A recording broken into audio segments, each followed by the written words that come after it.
नमस्कार, news brief देख रहे हैं आप सब और मैं हूं आपके साथ रूपाली शर्मा। तो चलिए बुलेटिन की शुरुआत करेंगे, लेकिन सबसे पहले बात करेंगे जम्मू कश्मीर की इस वक्त से बड़ी खबर जो सामने आ रही है और वो है किश्तवाड़ से।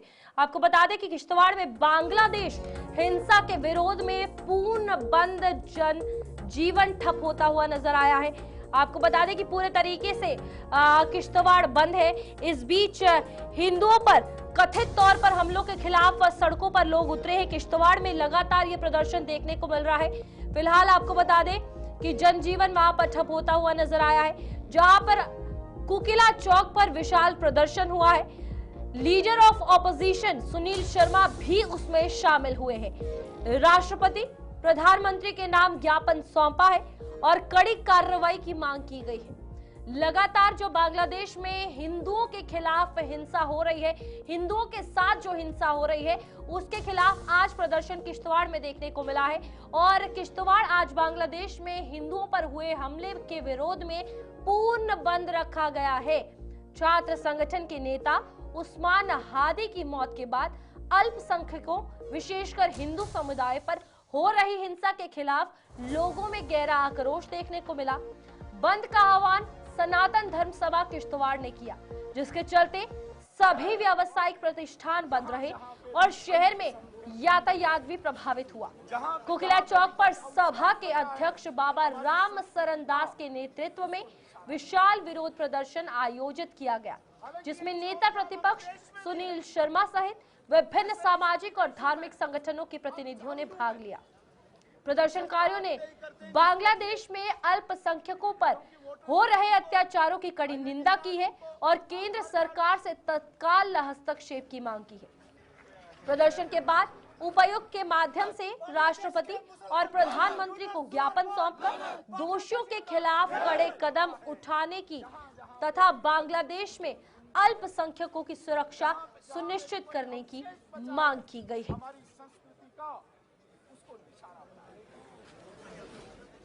हालांकि ये चुनौतियां हमें देश में भी है। ऐसा नहीं सिर्फ बांग्लादेश में हिंदुओं के विरुद्ध अत्याचार और प्रताड़ना है और आज पूरे किश्तवाड़ में हमारे महंत रामशरण दास आचार्य जो सनातन धर्म सभा के अध्यक्ष भी हैं, इनकी काल पे पूरा किश्तवाड़ बंद है, विरोध प्रदर्शन हो रहा है।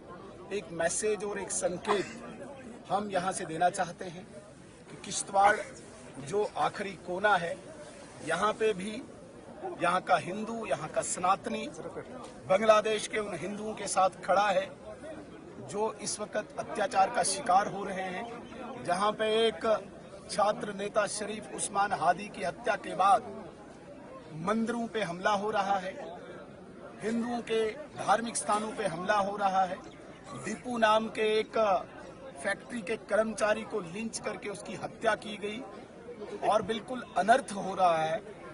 तो ये एक मैसेज उन लोगों के साथ खड़े होने के लिए है। सिर्फ इतना ही नहीं, एक ज्ञापन भी सनातन धर्म सभा किश्तवाड़ की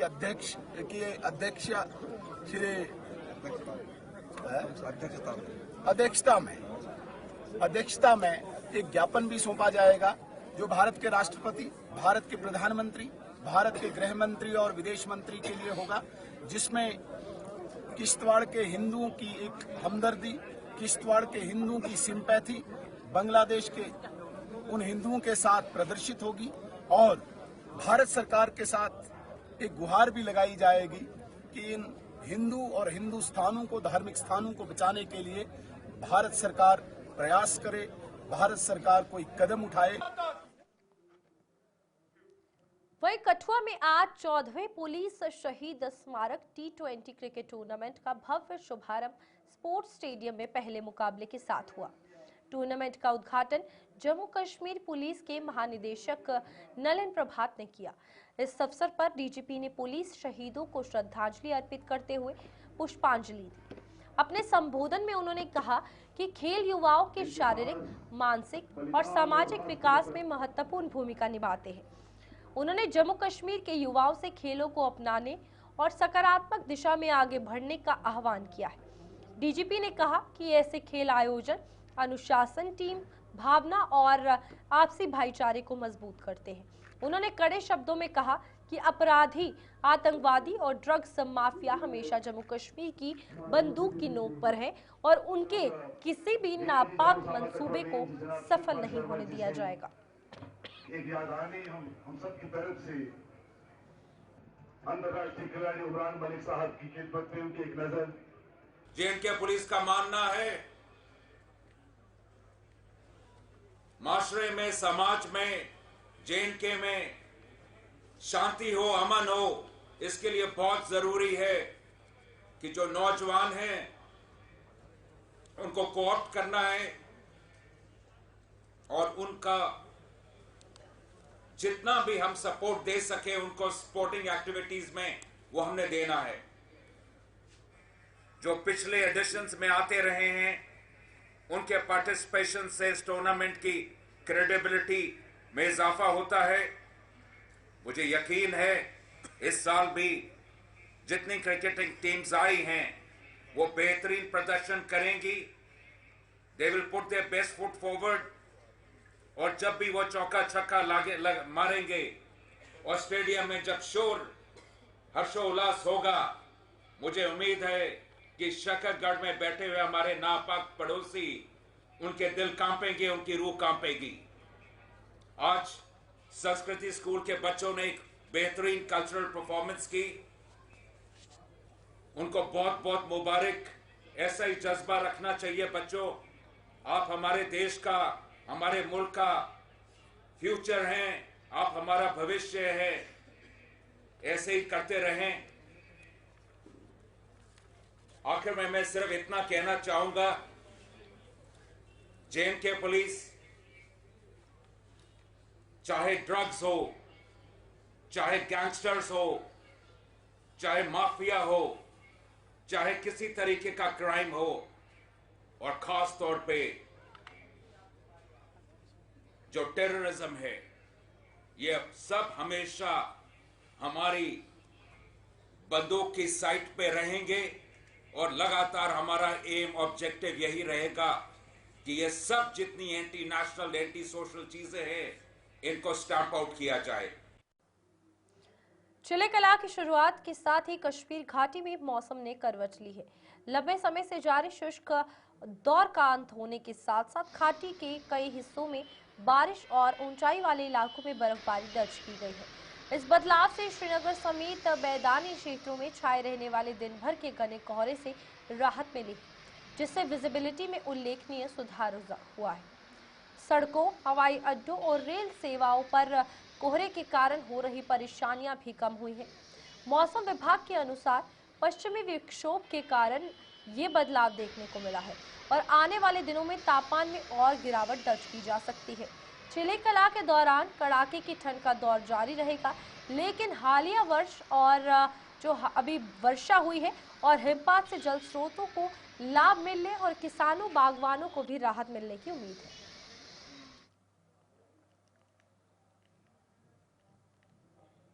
वादी कश्मीर में बर्फबारी और बारिश की वजह से कहीं न कहीं खुशकसाली जो है वो खत्म हो चुकी है और उसकी वजह से जो मुश्किलात थी वो भी कहीं हद तक जो है खत्म हो चुकी है।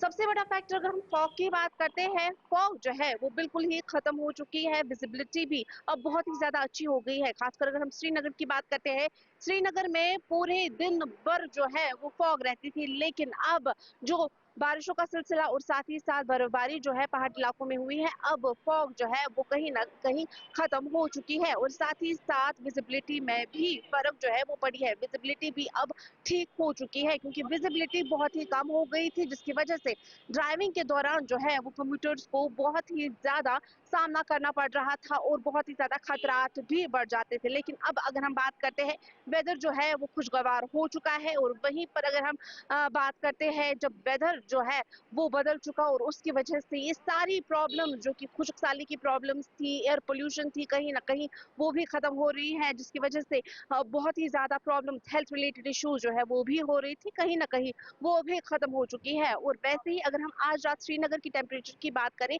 तो वो भी कहीं हद तक बेहतर जो है आज रात रिकॉर्ड किया गया है।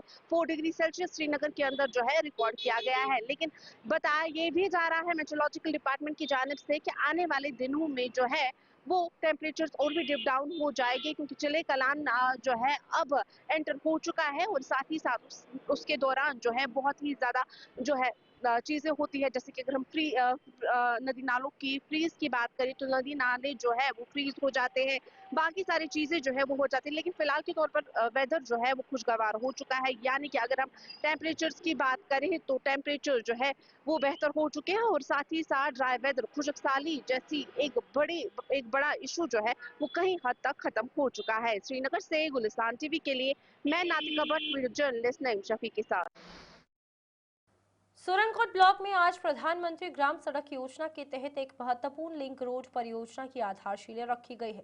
2 किलोमीटर से ज्यादा लंबी इस सड़क का काम सांसद मियां अल्ताफ अहमद ने शुरू करवाया, जिसके बनने से लगभग 800 लोगों को सीधा लाभ मिलेगा। इस मौके पर सुरनकोट के विधायक चौधरी मोहम्मद अकरम और जिला विकास परिषद पुंछ की चेयरपर्सन तजीम अख्तर भी उपस्थित रही। स्थानीय लोगों ने सड़क परियोजना को क्षेत्र के विकास के लिए अहम बताते हुए जनप्रतिनिधियों का आभार जताया और कहा कि इससे आवागमन आसान होगा तथा सामाजिक आर्थिक विकास को गति मिलेगी।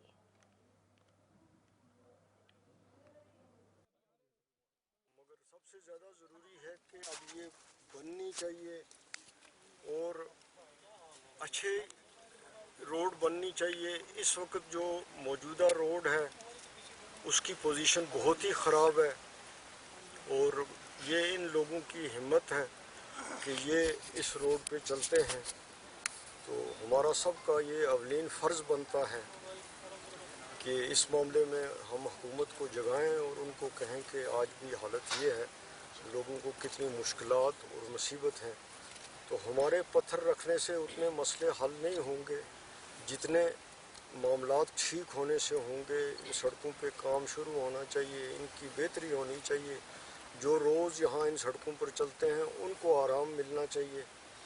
बाकी मैंने कोशिश की, बहैसियत मेंबर पार्लियामेंट मेरा फ़र्ज़ बनता था, तो PMGSY की जो नया प्लान सैंक्शन हुआ उसमें रजौरी पुंछ में इससे पहले इतनी रोड्स कभी सैंक्शन नहीं हुई, तो मेंबर पार्लियामेंट का उसमें रोल होता है। और इंशाल्लाह जितनी भी रोड्स आगे आएंगी हम कोशिश करेंगे कि इनके हाथ से ये जितनी भी हैं वो रोडों की इनागोरेशन हो और इंशाल्लाह अच्छी रोडें बना के जो हैं वो दी जाएगी। और डिपार्टमेंट्स को तो मैं आपके साथ से क्या देना चाहता हूँ कि क्वालिटी में हम कोई कंप्रोमाइज़ करने वाले नहीं हैं। तो लोगों को मुबारक है कि PM इंशाल्लाह अब इतनी सही हैं कि जिसका कोई हिसाब ही नहीं। लोग ज़मीनों से, अब मैं कहता कि ज़मीनें देते रहें और मेरी अपील है लोगों से कि रोड के मामले में कोई अड़चन न की जाए तो बहुत बेहतर है। बच्चों को बताऊं कि इससे पहले भी MP रहे, लेकिन जब से मियां साहब MP बने हैं आपने देखा होगा मीडिया से, आप खुद भी इसमें हैं, कि हमेशा उन्होंने रजौरी पुंछ की बात की है।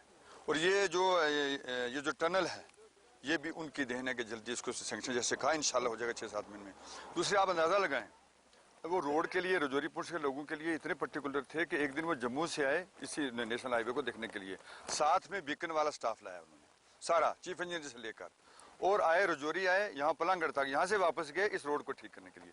यहाँ से पता लगा कि उनकी कितनी दिलचस्पी है। इंशाल्लाह अगले साल ये नेशनल हाईवे आई अदालत के मुताबिक और उनकी कोशिशों से, उनकी तमाम इन चीज़ों से ये हमें तरक्याती कामों का यहाँ जो सबूत इस वक्त मिल रहा है, ये एक बहुत बड़ी अहम खबर है आज की। आज जो यहाँ की रोड इफ्ताह हो रही है यहाँ, जिसके लिए हम यहाँ इकट्ठे हुए हैं, यहाँ के जो ये हालात और वाक़यात से आप लोग वाकिफ़ भी हैं कि हज़रत ऑनरेबल मियां साहब तशरीफ़ फरमा हो रहे हैं।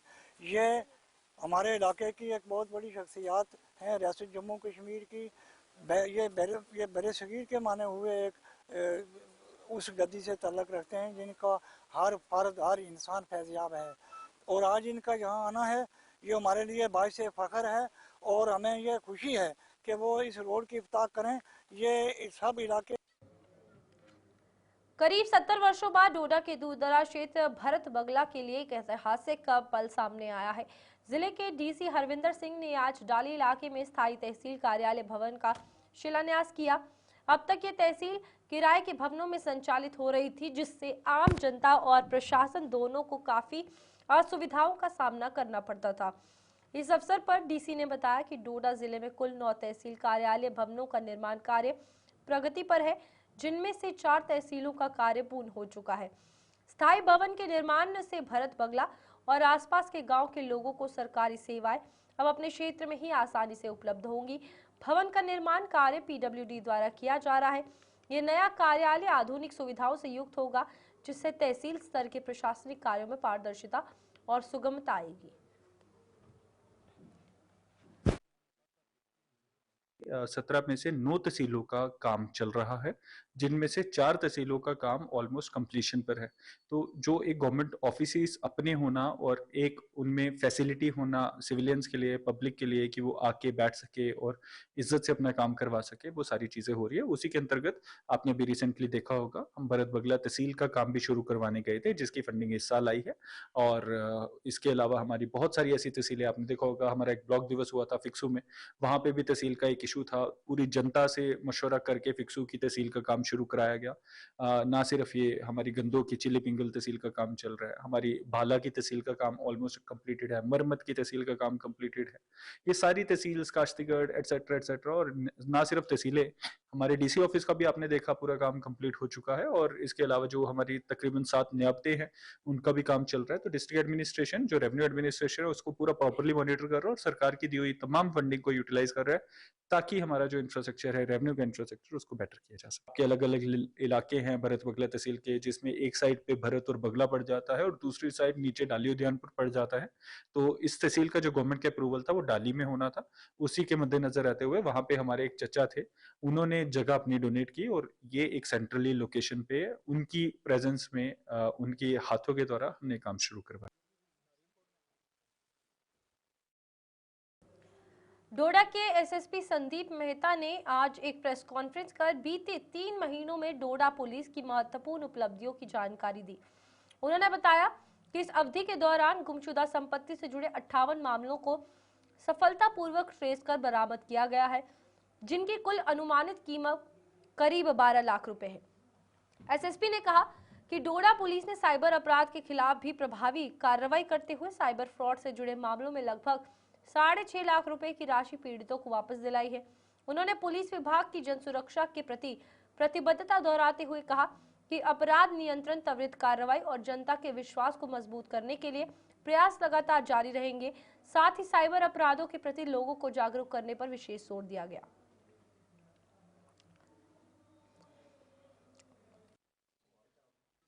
पोर्टल की मदद से पिछले 3 महीने में वी कुड रिकवर 58 मोबाइल्स, जिनकी मालियत जो है वो तकरीबन 12 लाख के आसपास जो है जिनकी मालियत है। और 58 लोगों को, 58 लोगों को जो है इस चीज़ से जो है फ़ायदा पहुंचा है। और उनके गुमे हुए मोबाइल्स जो है वो उन्होंने डिफरेंट पुलिस स्टेशंस में उनकी शिकायत जो है वो दर्ज की थी। और हमारी जो साइबर की टीम है, उनकी कड़ी मेहनत से पिछले 3 महीने में हम 58 मोबाइल्स जो हैं वो रिकवर कर पाए हैं। और आज जैसे आपने देखा कि लोगों को उम्मीद भी नहीं थी, कईयों के साल पुराने जो हैं वो मोबाइल भी हैं और उनको जो है आज हमने तकसीम किए हैं। इसके साथ साथ साइबर फ्रॉड में जो लोग साइबर फ्रॉड के शिकार हुए हैं, उन्होंने भी पिछले 3 महीने में हमारे पास जो भी कंप्लेंट्स वगैरह की, तो उनकी कंप्लेंट्स को मद्देनजर रखते हुए हमने उनके जो भी डिफ्रॉडेड मनी थी वो कुड रिकवर 6.5 लाख रुपए। उससे 6.5 लाख रुपए जो है वो रिकवर करके हमने उनके बैंक अकाउंट्स में उन तक पहुंचा दिए गए हैं वापस। और अगर इस साल की मैं बात करूं तो मोबाइल्स को लेके जो है 210 मोबाइल्स हम रिकवर कर पाए हैं, जिसकी मालियत जो है तकरीबन 39 लाख रुपए है। और जो साइबर फ्रॉड में जो डिफ्रॉडेड मनी है वो अगर हम उसकी बात करें तो जब से ये 6.5 लाख रुपया इस 3 महीने में और फरवरी 2024 जब से ये पोर्टल जो है ये साइबर सेल हमने यहाँ पे एक्टिवेट किया है, तो 63.5 लाख 63.5 लाख रुपया जो है वो हम उन साइबर। पुंछ जिले के दुर्गम और पहाड़ी इलाकों में स्वास्थ्य विभाग का door to door pulse polio अभियान आज लगातार दूसरे दिन भी पूरी मुस्तैदी के साथ जारी रहा। इस अभियान का उद्देश्य 5 वर्ष तक के बच्चों को पोलियो जैसी गंभीर बीमारी से बचाना है। अभियान के तहत बच्चों को 2 बूंद जिंदगी की पिलाई जा रही है। ये विशेष अभियान डिप्यूटी चीफ मेडिकल ऑफिसर एवं पोलियो कैंपेन इंचार्ज डॉक्टर रुबीनाज भट्टी की अगुवाई में चलाया जा रहा है। डॉक्टर रुबीनाज भट्टी स्वयं अपनी टीम के साथ दूरदराज, दुर्गम और पहाड़ी क्षेत्रों में पहुंची और घर घर जाकर बच्चों को पोलियो की खुराक पिलाई।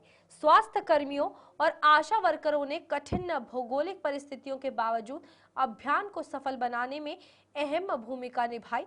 स्वास्थ्य विभाग ने अभिभावकों से अपील की है कि वे अपने बच्चों को पोलियो की खुराक जरूर दिलाएं ताकि पुंछ जिलों को पूरी तरह पोलियो मुक्त बनाया जा सके।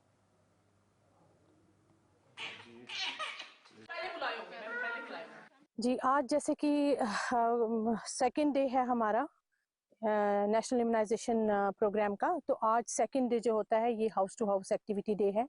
हमने लगभग बॉर्डर एरिया काफ़ी कवर किया है, डेगवार है, माल्टी है, फेंस के क्रॉस भी गए हैं हम।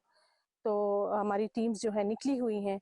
तो कल बैड वेदर की वजह से, मौसम ख़राबी की वजह से हम अपना टारगेट पूरा जो है वो अचीव नहीं हुआ था क्योंकि लोग बूथ पे नहीं आए थे कुछ। तो ये सेकंड और थर्ड डे की एक्टिविटी होती ही उन्हीं के लिए है जो बेनिफिशियरी पहुंच नहीं पाते हैं। तो हम घर घर जाके घरों पे मार्किंग भी कर रहे हैं। रोड स्लिपरी है, रास्ता मुश्किल है, कठिन है क्योंकि हार्ड टू रीच एरियाज हैं ये, लेकिन फिर भी हमारा जो काम है बहुत अच्छे से चल रहा है। हमारी टीम्स जुटी हुई हैं। तो हमारा ये इंशाल्लाह ये हमारा जो नेशनल इम्यूनाइजेशन ये पल्स पोलियो का प्रोग्राम है ये सक्सेसफुल होगा।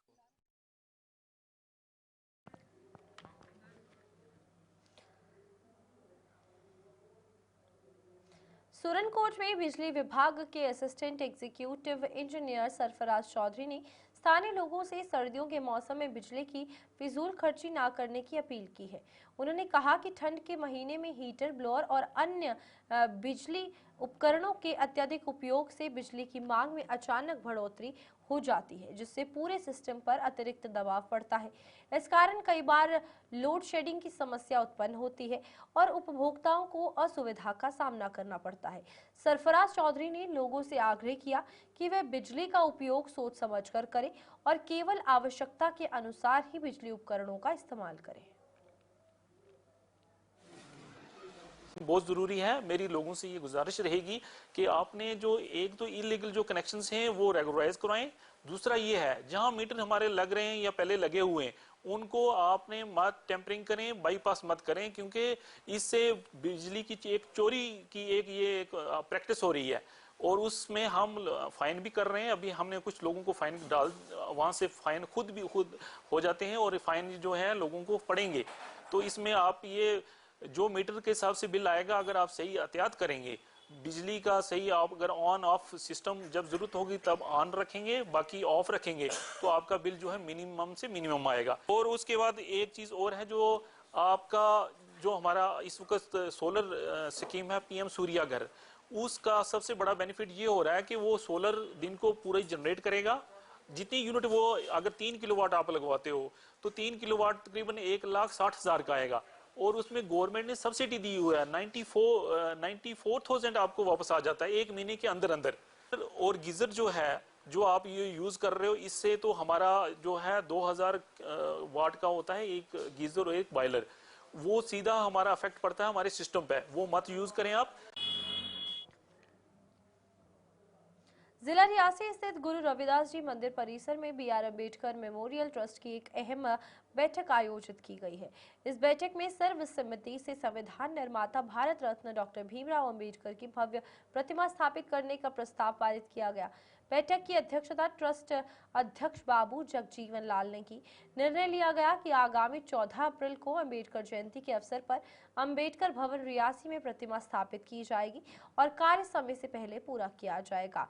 इस मौके पर बाबू जगजीवन लाल ने कहा कि डॉक्टर अम्बेडकर पूरे देश के संविधान निर्माता थे जिन्होंने सभी वर्गों को समान अधिकार दिलाए।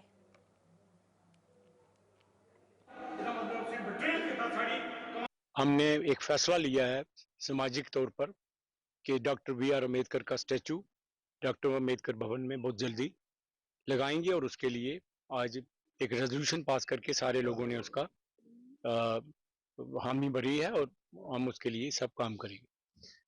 दूसरा ये है कि पंचायती राज के अंदर PMAY के अंदर जो लोगों बहनों को या लेडीज एंड जेंटलमैन जितने भी लोग होते हैं उनको जो पैसे मिलते हैं उसके बेनिफिशरीज आज यहाँ पर आए हुए थे, उनके साथ भी बातचीत करके मैंने सारा ब्यौरा लिया कि किनको मिला, किनको नहीं मिला, किनको कब मिलने वाला है, वो भी एक विषय था। यहाँ पर मीटिंग है बेसिकली आज हमारे बाबा साहब डॉक्टर भीमराव अंबेडकर जी का जन्मदिन आ रहा है अप्रैल की 14 तारीख को। उसके लिए क्योंकि आज मीटिंग की थी कि उसका फैसला किया जाए कि यहाँ पर एक स्टैचू लगाना है तो वो स्टैचू कैसे लगाया जाए, उसके लिए सबके साथ चर्चा की है। उसके लिए जहाँ पे आज मीटिंग थी और सबने सर्वसम्मति से ये फैसला किया है कि स्टैचू जन्मदिन से पहले अगर लग जाए तो बहुत अच्छा है और कोशिश की जाएगी कि वो सिर्फ मंजिल पे फैसला पहुंच जाए। ये आज की मीटिंग थी। बाकी यहाँ पे मीटिंग है ये अपने यहाँ पर बाबा साहब BR अम्बेडकर के बारे में जो हमारी बात हुई है उसको मंजिल तक लेने के लिए आज हमारी बात हुई है। मैं आपके माध्यम से सभी से प्रार्थना करता हूं कि इसमें सभी लोग योगदान दें, क्योंकि बाबा साहब डॉक्टर भीमराव अंबेडकर किसी पर्टिकुलर कम्युनिटी के रहनुमा नहीं थे। बाबा साहब भीमराव अंबेडकर जी ने पूरे देश के लिए एक ऐसी चीज दी है जिससे हमारे देशवासियों को। तो चलिए बुलेटिन में अभी के लिए इतना ही। खबरें आगे भी जारी रहेंगी, आप देखते रहिए गुलिस्तान न्यूज।